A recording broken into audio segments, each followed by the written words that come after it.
Culture should have been what Anna enjoyed best. She'd been a dancer, after all, not so long ago. Chorus line at the Winter Garden.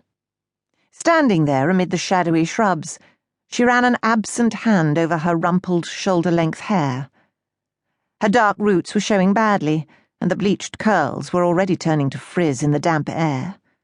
She sighed.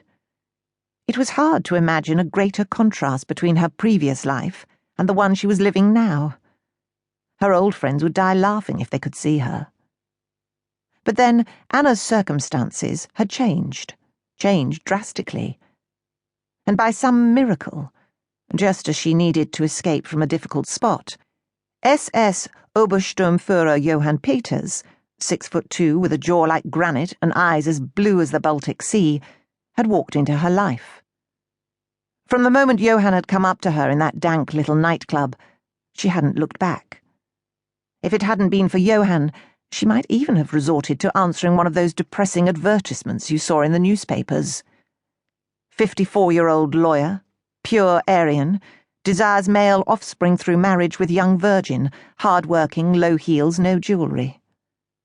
So, when Johann had requested a dance, and shortly afterwards her hand in marriage, she'd taken him up on it without a second thought, even if it meant spending 6 weeks at bride school in preparation.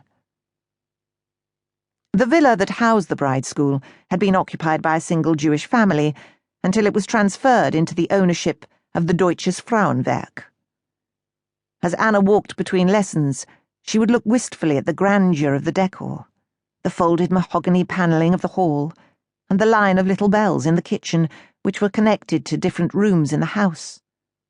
The whole place was full of colour: pistachio paint in the hall, almond white on the dado rails, and deep burgundy red in the library, which still smelled of leather and cigars.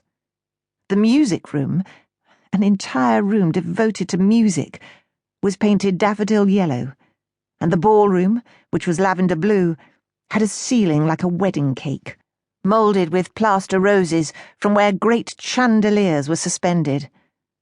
Anna liked to imagine the life that had existed there before, all the parties and the fun and the elegance.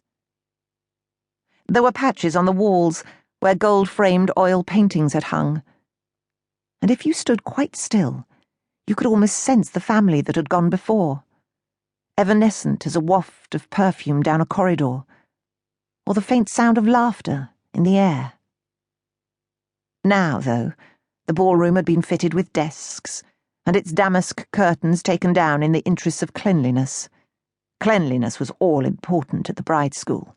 Everything had to be hygienic and disinfected, smelling of soap and polish. Dirt, and all soiled traces of the past, must be scrubbed away. Dust was disgusting, the instructors said. It was almost un-German.